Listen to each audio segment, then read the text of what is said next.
ನಮಸ್ಕಾರ ವೀಕ್ಷಕರೇ, ತಮ್ಮೆಲ್ಲರಿಗೂ H16 ಹಾಗೂ ಪ್ರೀತಮ್ ನ್ಯೂಸ್ಗೆ ಸ್ವಾಗತ. ನಾನು ಅಶೋಕ್ ಜೋತಾವರ್.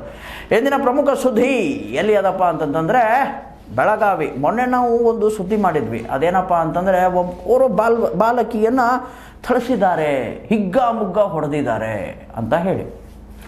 ಸೊ ನಾನೇನು ಹೇಳೋಕ್ಕೆ ಇವತ್ತು ಇಷ್ಟಪಡ್ತಿದ್ದೀನಿ ಅಂತಂತಂದರೆ, ಲಕ್ಷ್ಮೀ ಹೆಬ್ಬಾಳ್ಕರ್ ಅವರು ಸಚಿವರು, ಮಹಿಳಾ ಮತ್ತು ಮಕ್ಕಳ ಕಲ್ಯಾಣ ಇಲಾಖೆಯ ಸಚಿವರು, ಇನ್ನೂ ಆದರೂ ಕೂಡ ಅದ್ರ ಮೇಲೆ ಪ್ರತಿಕ್ರಿಯೆ ಏನೂ ಕೊಟ್ಟೇ ಇಲ್ಲ. ಯಾಕ್ರಿ ಮೇಡಮ್, ಯಾಕೀ ಮಾತು, ಯಾಕೀ ಧೋರಣೆ, ಮಲ್ತಾಯಿ ಧೋರಣೆ ಏನಕ್ಕೆ ಮಾಡ್ತಿದ್ದೀರಾ? ಅದು ಕೂಡ ನಿಮ್ಮದೇ ಮತಕ್ಷೇತ್ರ ರೀ ಮೇಡಮ್. ನಿಮ್ಮ ಮತಕ್ಷೇತ್ರದ ಓರ್ವ ಹುಡುಗಿ, ಅದು ಬಾಲಕಿಯನ್ನು ಹಿಗ್ಗಾಮುಗ್ಗ ಥಳಿಸಿದವರು ಹೊರಗಡೆ ಇದ್ದಾರೆ. ಆ ಹುಡುಗಿಗೆ, ಆ ಬಾಲಕಿಯ ಮನೆಯವ್ರಿಗೆ ನೀವು ಹೋಗ್ಬಿಟ್ಟು ಯಾವುದೇ ರೀತಿಯಾದಂತಹ ಸಾಂತ್ವನ ಕೂಡ ಹೇಳ್ತಾ ಇಲ್ಲ. ಅಷ್ಟು ಬ್ಯುಸಿನಾ ನೀವು? ಹಟ್ಟಿಹೊಳಿ ಸಾಹೇಬರು ಕೂಡ ಇದಕ್ಕೇನು ಪ್ರತಿಕ್ರಿಯೆ ಇಲ್ಲ. ಮೃಣಾಳ್ ಅನ್ನ ಅಂತ ಕರೀತಾರೆ ಆ ಭಾಗದ ಜನರೆಲ್ಲ. ಮೃಣಾಳ್ ಸಾಹೇಬ್ರದ್ದು ಕೂಡ ಇದ್ರ ಮೇಲೆ ಯಾವುದೇ ರೀತಿಯಾದಂತಹ ಪ್ರತಿಕ್ರಿಯೆಗಳಿಲ್ಲ. ನಾವು ನಿಮ್ಮ ಮುಂದೆ ತಂದಿದ್ದೀವಲ್ಲ, we brought in front of you. ಈ ಬಾಲಕಿಗೆ ನ್ಯಾಯ ಸಿಗೋದು ಯಾವಾಗ? ಈ ಒಂದು ಪ್ರಶ್ನೆ ಯಕ್ಷ ಪ್ರಶ್ನೆಯಾಗಿ ಇರಿಸಬೇಡಿ. ಯಾಕೆ ಮಾತು ಹೇಳ್ತಿದ್ದೀನಿ ಅಪ್ಪ ಅಂತಂತಂದರೆ, ಜನ ನಂಬಿಕೆ ಕಳ್ಕೊಂತಾರೆ.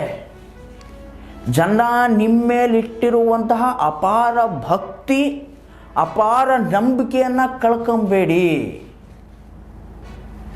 ಈ ಮಾತು ಏನಕ್ಕಂತಂದರೆ, ಅಲ್ಲಿರುವಂತಹ PSI ಸಾಹೇಬರು, SI ಸಾಹೇಬರು ಇನ್ನೂ ಎದೆ ಉಬ್ಬಿಸ್ಕೊಂಡು ಯಾವಂದೇನೋ ಅನ್ನೋ ರೀತಿ ಓಡಾಡ್ತಾ ಇದ್ದಾರೆ. ಅವ್ರು ಸಸ್ಪೆಂಡ್ ಆಗೋದು ಯಾವಾಗ? ಅವ್ರನ್ನ ಯಾವಾಗ ಸಸ್ಪೆಂಡ್ ಮಾಡ್ತೀರಾ? ಹೋದ ತಕ್ಷಣ FIR ಆಗೋದೇ ಇಲ್ಲ. ಯಾವುದೇ ಕೇಸ್ ಇರಲಿ FIR ಆಗಲ್ಲ, ಕಂಪ್ಲೇಂಟು ಬರ್ಕೊಳ್ಳಲ್ಲ, ಆ ಸೆಕೆಂಡರಿ. ಬಟ್ ಇಂಥ ಏನಂತೀರ ನೀವು, ಒಂದು ಜ್ವಲಂತ ಸಮಸ್ಯೆ. ಯಾರಾದರೂ ಏನಾದರೂ ಅಂದರೆ, ಏನಾದರೂ ಆಡಿದ್ರೆ, ಹೌದಾ, ಅವ್ರ ಮೇಲೆ ಇದನ್ನು ಮಾಡ್ತೀರ, ಏನಂತೀರ ನೀವು, ಬೇಗ FIR ಹಾರಿಸ್ಬಿಟ್ಟು ಅವ್ರನ್ನ ಒಳಗೆ ಹಾಕಿಸ್ತೀರ. ಬಟ್ ಇಂಥ ಕೇಸು ಬಡ ಬಗ್ಗರನ್ನು ನೋಡೋರು ಯಾರು ಅಕ್ಕ? ಲಕ್ಷ್ಮೀ ಅಕ್ಕನವ್ರೆ, ನಂದು ಒಂದು ಸಲಹೆ ಏನಪ್ಪ ಅಂತಂತಂದರೆ, ತಾವು ಎಕ್ಸಾಕ್ಟಾಗಿ ಆ ಬಾಲಕಿ ಮನೆಗೆ ಹೋಗಿ ಅವ್ರಿಗೆ ಸಾಂತ್ವನ ಹೇಳಿ ನ್ಯಾಯ ದೊರಕಿಸ್ಕೊಡಿ. ಸಚಿವ ಸಂಪುಟ ಕೂಡ ವಿಸ್ತೀರ್ಣವಾಗಲಿದೆ ಇವಾಗ. ಒಳ್ಳೆ ಹೆಸರು ಪಡ್ಕೊಂತೀರಕ್ಕ. ಇದನ್ನು ರಾಜಕೀಯ ಮಾಡೋರು ನೀವು, ನಾವು ನಿಮಗೆ ಹೇಳ್ಕೊಡೋದು ಅವಶ್ಯಕತೆ ಇಲ್ಲ. ಬಟ್ ಆದರೂ ಕೂಡ ಹೇಳಬೇಕಾದಂಥ ಪರಿಸ್ಥಿತಿ ಬರ್ತಾ ಇದೆ. ಯಾಕಂತಂದರೆ, ನಮ್ಮ ಏನಂತೀರ ನೀವು, ಪ್ರೀತಮ್ ನ್ಯೂಸ್ ಸಂಪಾದಕರು ತಮಗೆ ಕಾಂಟ್ಯಾಕ್ಟ್ ಮಾಡೋಕ್ಕೆ ಪ್ರಯತ್ನ ಪಟ್ಟಾಗ ನೋ ರೆಸ್ಪಾನ್ಸ್. ನಿಮ್ಮ PA ಅವರು ಕೂಡ ಯಾವುದೇ ಆದಂಥ ರೆಸ್ಪಾನ್ಸ್ ಕೊಡಲಿಲ್ಲ.